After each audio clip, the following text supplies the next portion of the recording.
धर्म की अधर्म पर विजय, सत्य की असत्य पर विजय इसका प्रतीक है। और सत्य कितना भी परेशान किया जा सकता है, पराजित नहीं। ये विश्वास जगाने वाला उत्सव राम रावण युद्ध का प्रसंग है। और वर्णन करते हैं कि रावण सभी साधनों से संपन्न है और राम के पास रथ भी नहीं। तुलसीदास गोस्वामी चौपाही लिखते हैं, रावण रथी विरथ रघुराई। रावण रथ पर विराजमान है और राम के पास रथ भी नहीं है। फिर भी संसाधन असत्य के पास कितने भी हो, फिर भी विजय हमेशा सत्य की होती है। ये विश्वास जगाने वाला ये उत्सव प्रतिदिन प्रतिवर्ष हम इसको मनाते हैं और यही संदेश मन में धारण करते हैं। तो प्रतिवर्ष के लिए ये दिन अपने लिए महत्वपूर्ण रहता ही है, लेकिन इस वर्ष इस दिन का और एक विशेष महत्व, वो है राष्ट्रीय स्वयंसेवक संघ की शताब्दी वर्ष पूर्ति का। 100 वर्ष पूर्ण करके अब राष्ट्रीय स्वयंसेवक संघ अपने आगे के चरण उस पथ पर अब विद्यमान होगा। संघ 100 वर्ष होने के पश्चात भी बहुत लोगों को समझाना पड़ता है, क्योंकि संघ की संकल्पनाएं बहुत आसान है, इसलिए समझना बहुत मुश्किल भी रहता है। हम सामान्यतः चीजें समझते हैं तो फ्रॉम नोन टू अननोन ये पथ रहता है। चीजें समझना है तो जो जानकारी है इसके साथ तुलना करके फिर अननोन जो चीजें है उसको समझा जा सकता है। संघ के बारे में वो थोड़ी मुश्किल है। फ्रॉम नोन टू अननोन संघ समझना है तो किसी संगठन के साथ तुलना करनी पड़ेगी, लेकिन दुर्भाग्य से संघ जिस पद्धति से रचना हुई है बिल्कुल एक अलग ऐसा संगठन। इसलिए वाल्मीकि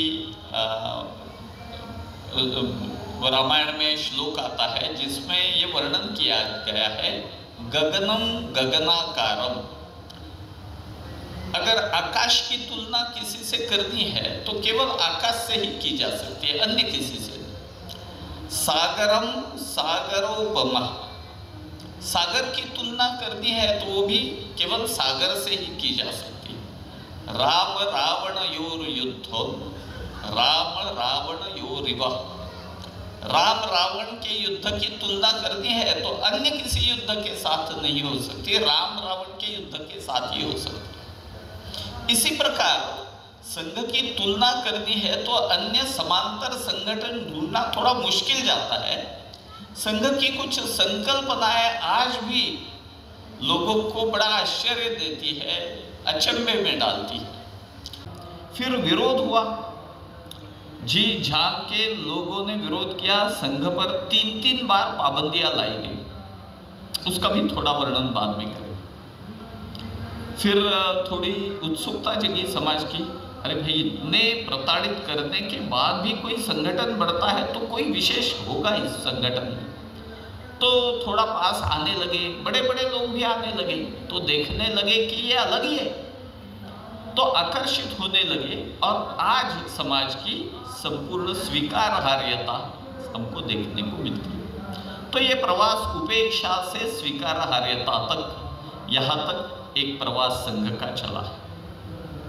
जिन्होंने संघ की स्थापना की वो डॉक्टर हेडगेवार बिल्कुल अलग पद्धति से विचार करने वाले थे। उन्होंने पहले से ही बचपन से तय किया था कि काम करना है तो देश के लिए ही काम करना है। इसलिए बचपन में शिक्षा प्राप्त करने के लिए कलकत्ता गए, वहाँ क्रांतिकारक बने। वहाँ अनुशीलन समिति नाम से क्रांतिकारकों का संगठन था, उनके अंतस्थ सदस्य बने। फिर एक बड़ा प्रथम विश्व युद्ध के समय एक बड़ा आंदोलन खड़ा करने का प्रयास किया क्रांतिकारकों का, दुर्भाग्य से अयशस्वी हुआ। तो बहुत सारे क्रांतिकारक पकड़े भी गए, जेल में गए, और संगठन जो पूरा बनाया था ढांचा गिर गया पूरा। तो डॉक्टर साहब सोचने लगे कि और क्या क्या मार्ग हो सकता है। क्रांतिकारी करना थोड़ा मुश्किल है, लेकिन सामान्य लोग जो सहभागी हो सकते हैं ऐसा कुछ काम है क्या। तो फिर ध्यान में आया कि उस समय कांग्रेस का काम था, तो कांग्रेस के डॉक्टर साहब कार्यकर्ता बने और जैसे पहले वर्णन किया तो सीपी एंड बेरार के सचिव तक उनके ये जर्नी रही। लेकिन केवल इतना किया ऐसे नहीं, बहुत समाज में जागरण प्रबोधन करने के क्या क्या मार्ग हो सकते हैं, सभी मार्गों को डॉक्टर साहब ने अपनाए। स्वदेशी की एक दुकान चलाई, एक न्यूज़पेपर भी चलाया, एक छात्रावास चलाया, शुद्धि कार्यक्रम किए, व्यायामशाला चलाई, ऐसे बहुत सारे व्याख्यान दिए बहुत सारे। तो अलग अलग प्रकार से समाज में कैसे काम करना चाहिए, जागरण प्रबोधन कैसे करना चाहिए, इसके बहुत सारे प्रयोग डॉक्टर साहब ने किए। उस समय के बहुत सारे जो देशभक्त नागरिक है वो सोचते थे कि देश को स्वतंत्रता कैसे मिले। डॉक्टर साहब की सोच थोड़ी अलग थी। डॉक्टर साहब सोचते थे हम परतंत्र क्यों हुए, क्योंकि स्वतंत्र शायद हो जाएंगे लेकिन मूल जो कारण है वो अगर कायम रहा तो फिर से पारतंत्र आ सकता है हम पे, फिर कोई अंग्रेजों जैसा आएगा हमको परतंत्र करेगा। तो मूलभूत कारण क्या है, हम परतंत्र क्यों हुए। आज में संगठन बनाना नहीं है, समाज का संगठन करना है, संपूर्ण समाज का संगठन करना है। इसलिए संघ हमेशा बोलता है कि ये सेवा कार्य, वो सेवा कार्य वगैरह वगैरह, तो सेवा कार्य की लंबी सूची आती है, लेकिन संघ बोलता है नहीं नहीं ये सेवा कार्य हमारे नहीं है, ये स्वयंसेवकों ने किए हैं सेवा कार्य, ये संघ के नहीं है।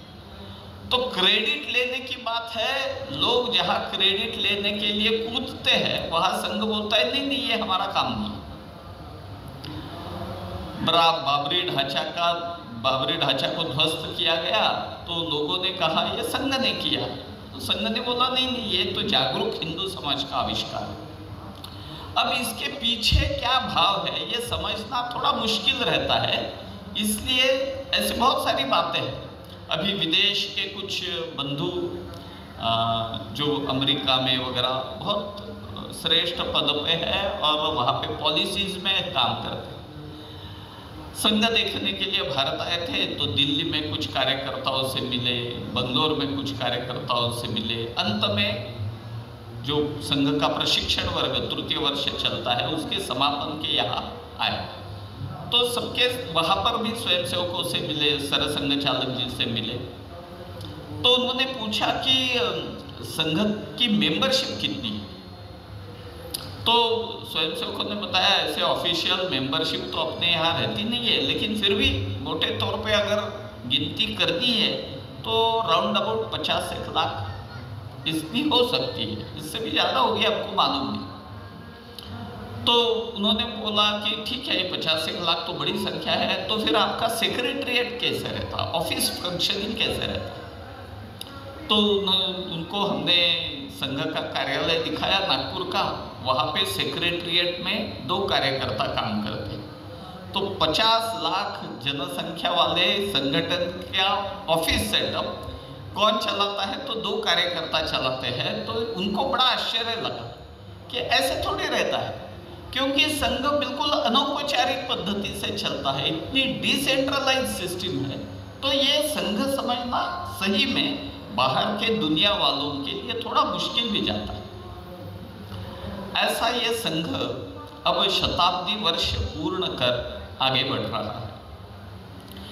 यात्रा कैसे रही संघ की, तो पहले तो उपेक्षा की गई। डॉक्टर जी ने जब संघ की शाखा शुरू की तब डॉक्टर जी कांग्रेस में कार्यरत थे, बड़े पोस्ट पे थे उस समय।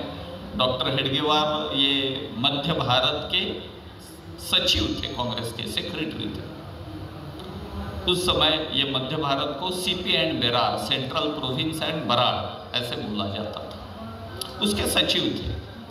तो ऐसे एक वरिष्ठ पद पर काम करने वाले डॉक्टर साहब बच्चों को लेके जब खेलते हैं तब लोग बोलते थे कि ये डॉक्टर पागल हो गए शायद। तो पूछते थे उनको कि डॉक्टर साहब ये क्या कर रहे हैं आप?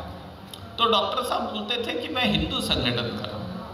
तो वो भी बड़ा आश्चर्य लगता था कि अरे बच्चों को खेल उनके लेके थोड़ी हिंदू संगठन होता है, इतना बड़ा हिंदू समाज है, इनका संगठन करना कोई गंभीर चिंतन करना चाहिए, आप तो हंसी मजाक में पूरा संगठन करने जा रहे हैं। लेकिन वहाँ से लेके आज तक हम देखते हैं तो अब संघ की ये सामान्य दिखने वाली कार्य पद्धति ये हिंदू समाज संगठन कर सकती है, ये विश्वास लोगों को आ गया। अलगाव की भावना है, सारा हिंदू समाज जाति में, प्रांत में, भाषा में बटा हुआ है। हिंदू इस नाते हम एक है, इस प्रकार की भावना प्रबल नहीं है और असंगठित है, इसलिए दुर्बल है, निर्भय नहीं है। तो कोई भी संकट आता है तो हिंदू डरता है। तो डरपोक अगर हिंदू समाज है तो किसी भी लड़ाई के लिए, युद्ध के लिए, संघर्ष के लिए वो सिद्ध भी नहीं है। फिर ध्यान में आया कि अपने यहाँ चारित्र्य का विशेष महत्व है, लेकिन दो प्रकार के चारित्र्य हैं। एक तो व्यक्तिगत चारित्र्य, उसका विशेष महत्व है अपने यहाँ। हर रोज स्नान करते हैं कि नहीं, हर रोज पूजा पाठ करते हैं कि नहीं, ये समाज में प्रतिष्ठा प्राप्त है। लेकिन राष्ट्रीय चारित्र्य होना चाहिए, इसके प्रति आग्रह कम है समाज में। तो व्यक्तिगत चारित्र्य अच्छा होने के बाद भी, जैसे मिर्जा राजे जयसिंह है, शिवाजी महाराज पर आक्रमण करने आए, व्यक्तिगत चारित्र तो बहुत अच्छा था, शिवजी की पूजा किए बगैर मुंह में पानी भी पीते नहीं थे। तो इतना अच्छा व्यक्तिगत चारित्र, लेकिन राष्ट्रीय चारित्र क्या था? तो शिवाजी महाराज के विरुद्ध लड़ाई करने आए। तो राष्ट्रीय चारित्र का जागरण नहीं है अपने, और इसके कारण हुआ क्या, स्वाभाविक सब लोग पहले अपने बारे में, अपने परिवार के बारे में, अपने जाति के बारे में, अपने समाज के बारे में विचार करते हैं। देश प्रथम ये भावना प्रबल नहीं है, और इसी के कारण ये सारे अवगुण है। ये अवगुणों को दूर करना और अच्छे संस्कार देने की एक पद्धति जो समाज में, जागरूक समाज में, सक्षम समाज में होनी चाहिए, वो पद्धति भी नहीं। तो डॉक्टर साहब सोचने लगे कि स्वतंत्रता हमको मिलेगी, लेकिन ये जो बड़े बड़े दोष है, इनको अगर दूर नहीं किया हमने तो फिर से परतंत्र होने का, और स्वतंत्र हो भी गए तो भी एक सबल राष्ट्र इस नाते हम वो स्थान पा नहीं सकेंगे जब तक ये अवगुण समाज में विद्यमान है। इसलिए डॉक्टर साहब का सोचना बिल्कुल अलग पद्धति से ये था कि स्वतंत्रता प्राप्ति के लिए प्रयास तो करना ही है। डॉक्टर साहब स्वयं 2 बार जेल में गए, कांग्रेस के कार्यकर्ता इस नाते गए। एक बार उनको 1 साल की और दूसरे बार 9 महीने की सजा भी हुई, लेकिन उनकी दृष्टि बहुत लंबी थी। केवल स्वतंत्रता प्राप्त करना इतना पर्याप्त नहीं है, देश को परम वैभव तक लेकर जाना है तो समाज में ये गुण निर्मिति की एक प्रक्रिया बनानी पड़ेगी। संपूर्ण समाज को संगठित करना पड़ेगा, और संगठित करने के लिए व्यक्ति निर्माण का काम करना पड़ेगा।